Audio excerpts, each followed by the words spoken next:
narito na naman tayo para sa isang napaka-sweet at nakakakilig na love story nila Kalingap Edu at Ate Viancy. Ulat mo ay aking makilala. Para sa pagpapatuloy ng ating love story ay pag-uusapan nga natin ngayon ang date ng NC Love Team na unang beses sa Ilog. Dahil dito ay marami talaga silang pinag-usapan. Medyo nagkaroon nga sila ng hindi pagkakaintindihan dahil nagselos si Ate Viancy. Bakit nga ba nagselos ang dalaga? Ngayon, dinala kasi ni Kalingap Edu si Ate Viancy sa tabing ilog at naalala ni Ate Viancy noong mga nakaraang vlog ni Kalingap Edu na may dinala pala itong ibang babae sa parehong ilog na yun. Kaya naman, ayun, nagselos talaga si Ate Viancy at kahit hindi niya ipahalata, ay halata naman.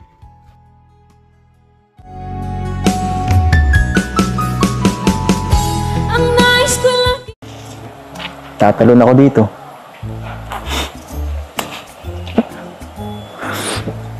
Sige po. Joke lang. Joke lang. Kamusta naman po pala kayo? Hindi po kayo nag-scout? Hindi. Ayoko mag-scout. Nakakailangan naman po kayo vlog pag sa isang araw. Huwag mo na yung tanongin yun ako. Hayaan mo na lang yun. Dapat po nagpapahinga kayo? Papahinga. Eh, ikaw ang pahinga ko eh. Paano yan? Ito na ang pahinga ko, no? Ito na ang pahinga ko. Kung nakita ka pa minsan-minsan, nakakabawas sa pagod ko yun.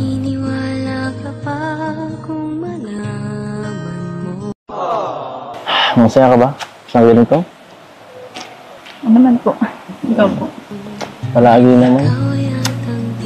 Basta makita nga lang ito, okay na eh. Ano pong mas masaya ngayon po? Ngayon. Ngayon. Naman bakit? Nasalita ka na eh. Naniniwala ka ba sinabi ko ng last episode? Ano po? Ay, hindi mo talaga pinapanood ang vlogs. Ayun. Kung ano ako'y tanggap mo na, hindi ka rin nag-alinlangan pa. Noong nakaraang vlog kasi nila ay hindi inaasahan na may inamin si Kalingap Edu kay Ate Viancy. Paano pa naman umamin nito na parang nagugustuhan niya na daw talaga si Ate Viancy at hindi lamang ito dahil sa kanilang love team. Ayun. Talaga ito, nagmamaang-maangan pa. Alin? Huh?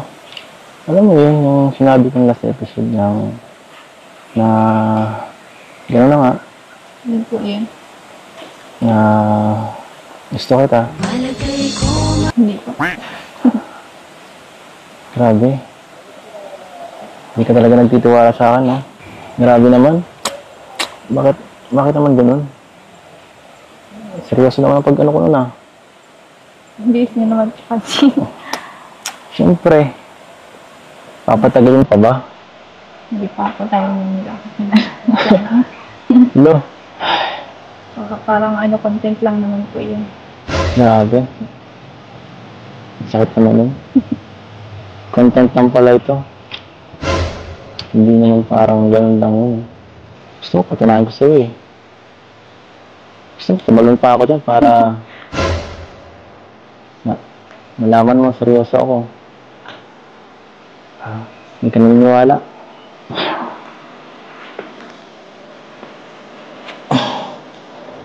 Gusto mo eh. Tumalon na ako dyan eh. Ano? Tatalon talaga ako. Lalo po kayo. Hindi mo ko pipigilan? Wala pa kayo. Hindi mo ko pipigilan talaga?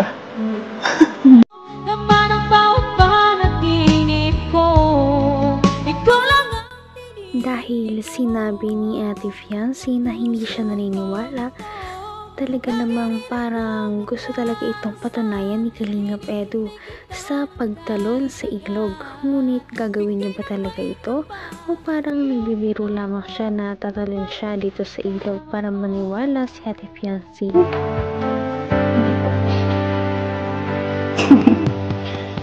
Malap po kayo dyan. Marunong naman po kayo mo lang. Sabihin mo lagi ako'y iyong mahal.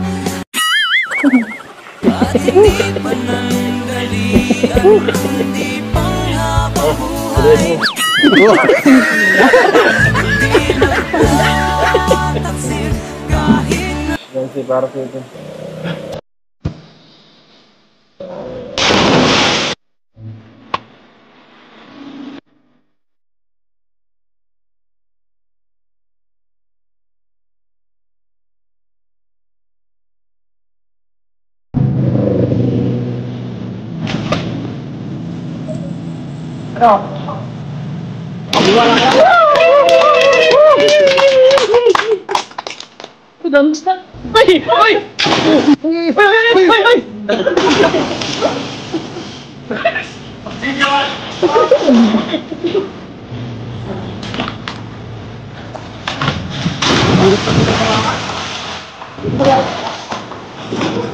Ilan kita? Kaya? Okay.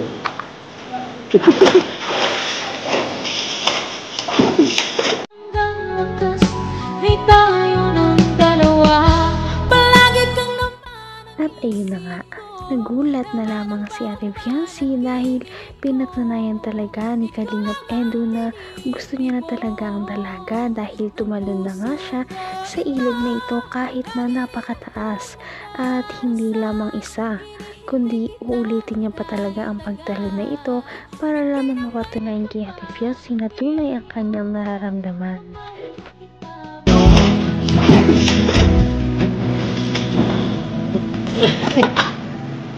Saan ka daw? Yan. Kailan sa kapit na? Hello.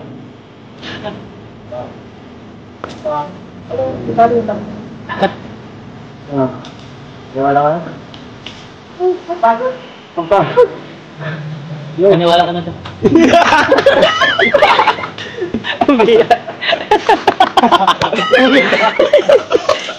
Umarang tayo. Nagpag. Nahirapan sa katawan niya eh.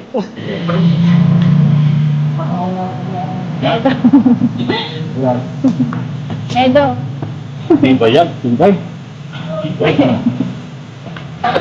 Naniniwala na po ako. Huwag na po kayo mag-ano baka madisigan. Wala kang magagawa. Nagigil nga ako eh.